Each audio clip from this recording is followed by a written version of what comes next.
Գիշերը բարի չէր ռուս-ուկրաինական ճակատում, թեժ բախումներ են եղել։ Ռուսաստանը գիշերը հրթիռներով եւ ավիառումբերով հարվածել է Խարկովին, նրա արվարձաններին եւ Չուգուևի շրջանին։ Այրվել են առևտրային տաղավարներ 2800 քառակուսի մետր տարածքով, իսկ Սալթովյան շրջանում փլուզվել է բնակելի տուն, առաջացնելով հրդեհ։ Հրդեհները մարվել են, փրկարարական աշխատանքները շարունակվում են։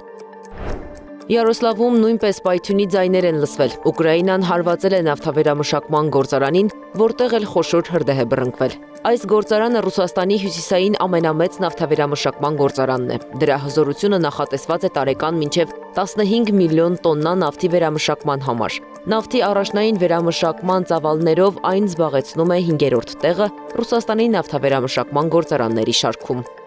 Միացյալ Նահանգների կառավարությունն էլ փակուղու առջև է, իսկ ոսկու գինը հասել է ռեկորդային կետի 1 ունցինայի համար ավելի քան $3900։ Կոնգրեսում հանրապետականներն ու դեմոկրատները չեն կարողացել համաձայնության գալ բյուջեի հարցով, դրա համար կառավարությունը ժամանակավորապես մասամբ դադարեցնում է իր գործունեությունը։ Որոշ աշխատակիցներ ստիպված կլինեն հարկադիր պարապուրտի գնալ, մի մասն էլ կշարունակի աշխատել առանց վարձատրության։ Կոնգոյի Դեմոկրատական Հանրապետության նախկին նախագահ Ժոզեփ Կաբիլան հեռակա կարգով դատապարտվել է մահապատժի պետական դավաճանության մեղադրանքով։ Որոշումը կայացրել է երկրի ռազմական դատարանը։ 54-ամյա Կաբիլան մեղավոր է ճանաչվել Ռուանդայի կողմից աջակցվող մարտի 23-ի շարժում զինված հակակառավարական խմբավորման հետ համագործակցելու համար։